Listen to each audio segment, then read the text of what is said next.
Today on Hearts of Heroes, a Maryland town relives its worst nightmare, suffering its second major flood in less than 2 years. Which was just like the worst deja vu ever. But the people of this community are standing tall, rebuilding, and literally saving themselves. Give you a big medal that you should wear around your neck. I'm a hero. Heroes are the best of humanity in the worst of times.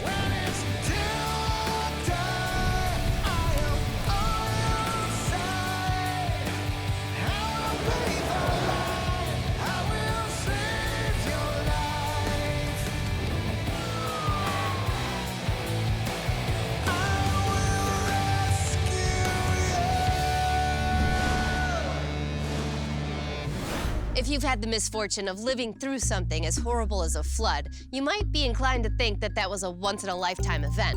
Unfortunately, that's not always the case. You're about to hear a story about one Baltimore suburb that was hit with flooding twice within 2 years.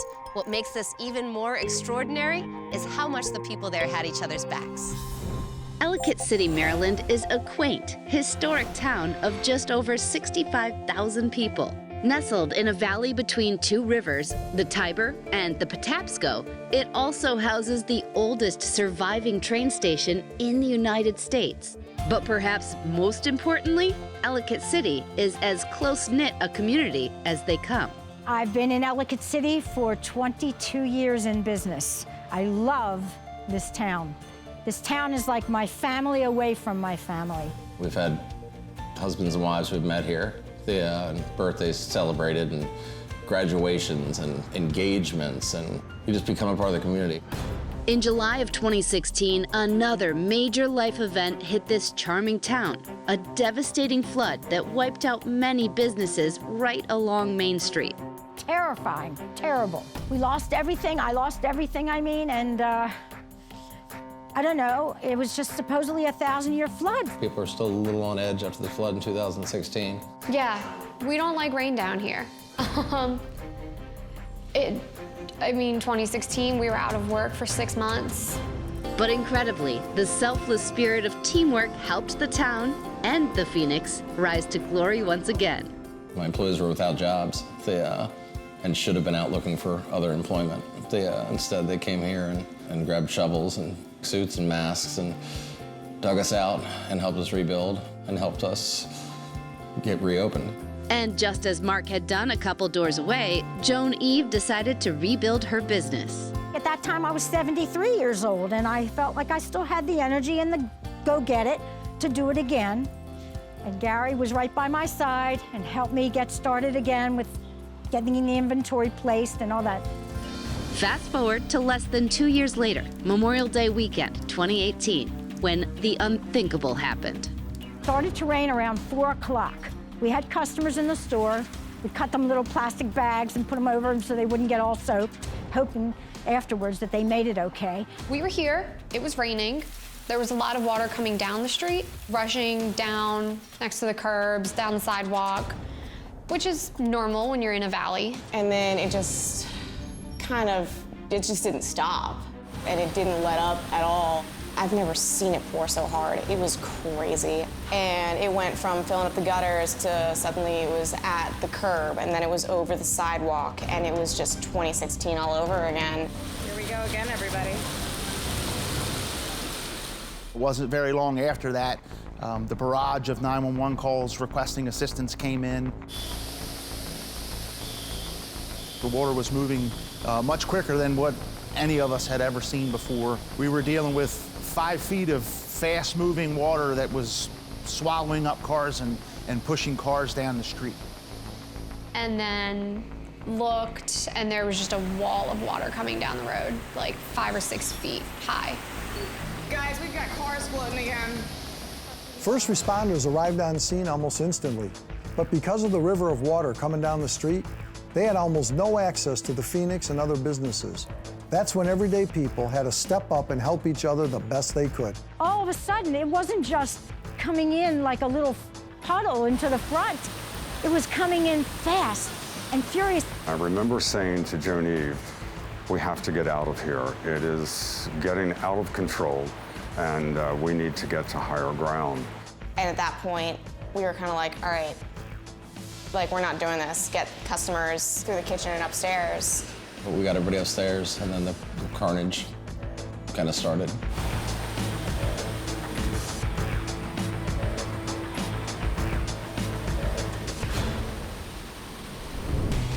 Coming up, as the floodwaters rise, Gary helps Joan Eve make a run for it.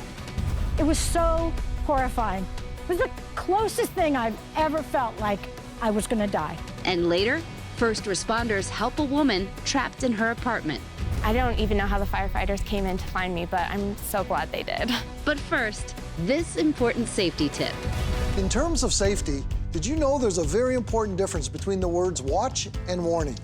A flood or flash flood watch means flooding is possible in your area, whereas a flood or flash flood warning means flooding is already occurring or will occur soon in your immediate vicinity.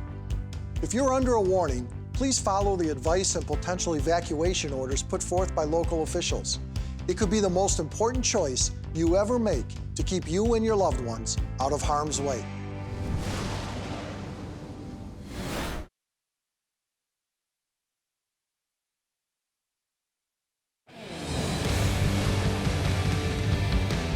On Memorial Day weekend in 2018, Ellicott City, Maryland was blindsided by its second flash flood in 2 years. The flash flooding continued to rise to life-threatening levels, trapping shop owners and others without an escape route. Are we up high enough? At the Phoenix, remembering lessons learned from that fateful flood in 2016, the staff immediately snapped into action. So this time we certainly weren't prepared for it, but our reaction to it was better. We'd done it before, we knew we lost a lot, so we were just trying to make it easier on us to come back. And then we just kind of start thinking about all the inventory that we lost the first time. We're like, we need to go get the computers. We need to go get the money. We need to get the credit cards. So we come back down and we start grabbing as much as we possibly can, just running it upstairs. However, the waters just kept rising, so Mark soon ordered his employees to stop going downstairs. He was concerned for their safety. Minutes later, all the way down Main Street, first floor windows and doors were being blown out by the tremendous power of water. I'm on the second floor. I have my phone out the window, and it looks like it was like coming in waves up to 12 feet high. I was like, that's happening right now. We're doing this again, which was just like the worst deja vu ever. There was this car that had been shoved up against this telephone pole with a tree inside of it. And suddenly we've got, across the street, the electrical lines are falling over and they're starting to spark. So at that point, we bring everybody in from the balcony. We don't need anybody getting shocked on top of everything else. It was just like, very dramatic. These employees went from being employees to being, comforters is the right word, rescuers, but they were in charge. They made sure everyone was safe, and it was pretty remarkable to see. If you find yourself trapped in a disaster situation, it's very important to remain calm, focused, and thinking clearly. Of course, whenever first responders are in the area, pay attention and listen to their instructions. But if they're not there yet, your next best bet is to find someone who is trained to respond in emergencies and follow their lead.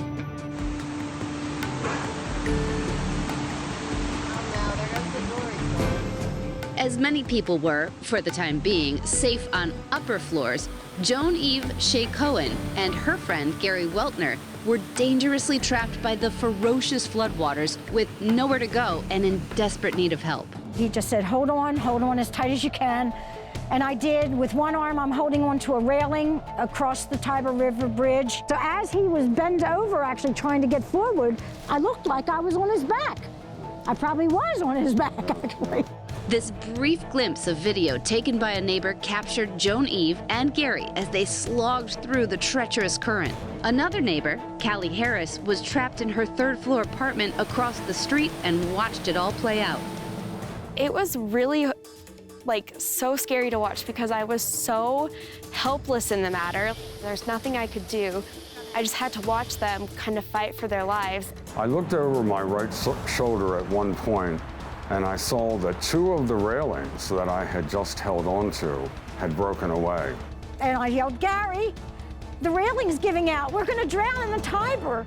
The unrelenting storm wound up choking the area with more than 8 inches of rain in just 3 hours. The Tiber River rose an astonishing 4 feet in just 13 minutes. At one moment, I was completely paralyzed. I couldn't move, and I really thought that this could be the end. You know, but somehow, I guess it might be adrenaline to find the force and the energy to pull. And as we got around the corner of the pillar, the water was not as strong, so we managed to continue up the back alley to safety. At last, the duo miraculously managed to stagger up the relative safety of the deck. So we got up onto the deck, and the two of us, we hugged and we kissed, and Genevieve looked at me and she said, "Gary, this must not be our time." Special bonds and a spirit of selflessness were forged in these floods. There are heroes in all shapes and sizes. I was amazed at the response of my staff to focus on, the safety and well-being of our customers first. It was immediate. There wasn't really a thought. I think the actions of my staff likely saved several lives. Coming up, firefighters to the rescue. I was really panicked before. It was really scary being in there alone. And the people of Ellicott City look after each other. It was the most amazing thing to me that his first thought was, are my employees going to be able to pay their bills?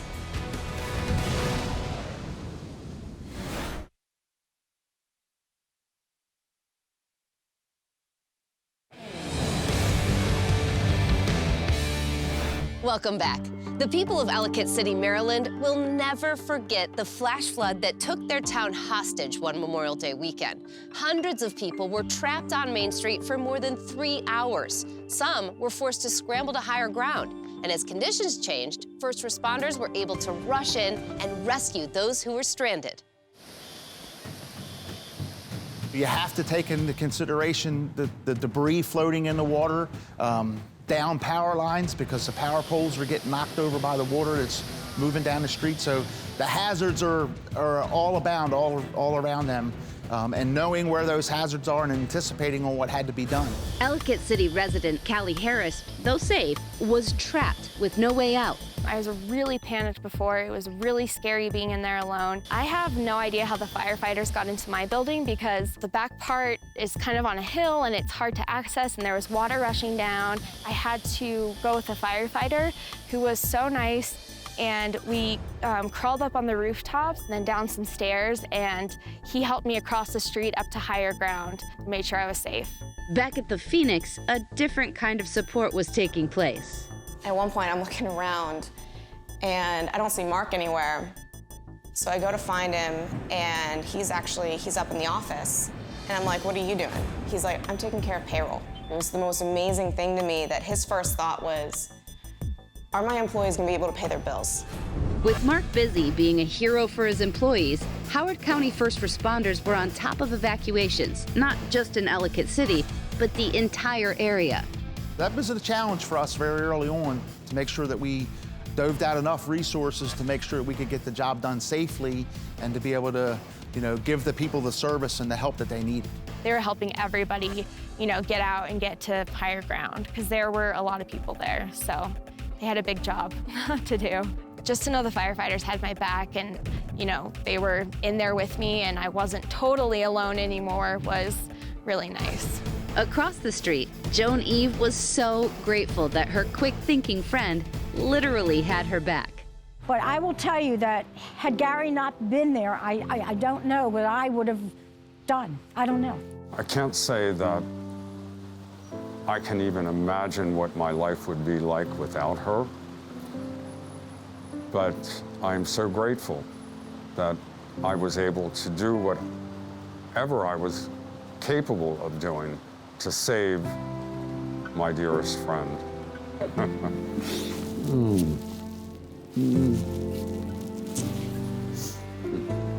The best. The best. Give you a big medal that you should wear around your neck. I'm a hero. Coming up, Ellicott City rebuilds, reflects, and has a reunion. Your department saved countless lives at that. It was an unbelievable coordinated effort. But first, another safety tip. 3 easy tips that can help you stay safe in an emergency are to first, build an emergency kit with water, food, first aid supplies, medications, and other important items you can't live without. The second is to create an evacuation plan and practice it with your household members. This way, there will be no confusion if faced with an emergency situation. And third, be informed, know the community emergency response plan, and have routes mapped to your local shelters.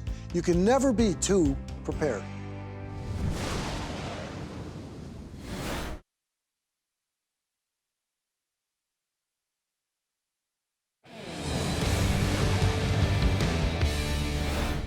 In the months following its second massive flood in 2 years, the people of Ellicott City showed up strong and dug deep once again. Despite their broken hearts and damaged buildings, they rebuilt that beautiful town. But for Joan Eve, who narrowly escaped with her life, the immediate aftermath of the flood was too much to take. This is our building. Right here, the blue one. Yeah. The gray one. It's gray, it's blue. Oh my, oh my, oh my, okay. Well, at this point, I'm not returning to having my own store. I have to admit, I'm still paying off debts from the 2016 flood. And after going through not one, but 2 floods, Callie Harris decided to move on. It just was time to rebuild somewhere else and start fresh, especially after being through something that traumatic. However, on a gorgeous day in 2019, some of the folks gathered for a little reunion to celebrate in the spirit that got them through that flood. And where better to meet up than the reopened Phoenix? We're happy to be back up and running, and You're a landmark here. we are. But You know, they, really, when people talk about coming to Ellicott, oh, we'll meet you at the Phoenix. the customers feel so attached. This community has been such an integral part of our business that it only made sense that it was the community is the reason that we got this place cleaned out and rebuilt, and we're back open. He's a great boss. I think we all want to help him, and we all want to come back to work here. I think we all consider it like a home. The very act of rebuilding is an act of love. You're making a commitment to the place you were in, the place you made great memories. Sure, it's hard, and there is pain and loss that has happened, but the human spirit will prevail. And that's pretty amazing to see, especially in a beautiful town like Ellicott City. This is everyone's favorite restaurant. When it snows, everything else is closed, schools are closed, works are closed. Everyone who is within walking distance just all meets here. And it's great to be down here and see you guys nice and clean. I saw them every day trying to salvage what they could, and the amount of work they were doing just on their business and all the businesses along Main Street. They are resilient. They're not going to let this go away, and they'll rebuild the best they can, and we'll keep supporting them. Your department saved countless lives at that. The Howard County Fire Department helped. The Howard County Police Department. It was an unbelievable coordinated effort. Yeah, we sincerely appreciate it. This community is so tight. It's so amazing. And a lot of us are really eccentric and just like weird and different, but like we all make it work and we're all in it together. And I think that shows more than anything in the aftermath of a disaster like this, when everyone just shows up for everybody else. I think what I miss the most about being in this wonderful, charming, historic Ellicott City are all my friends. I mean, I'm gonna start to cry because I know so many of them, probably the majority of them, who own businesses here too. And we were all so close. Everybody cooperated, everybody liked each other. It's remarkable how fast Ellicott City is rebuilding. And I do admire the courage and the determination of the people of this town and the resilience to want to come back, even in an area where this may happen again.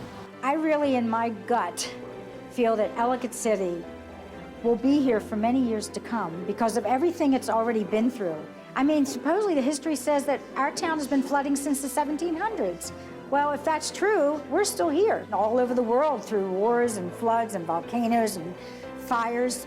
Historic places have been destroyed, but they've come back. That's why I really believe Ellicott City will remain. It will remain because there are strong people that want it to remain.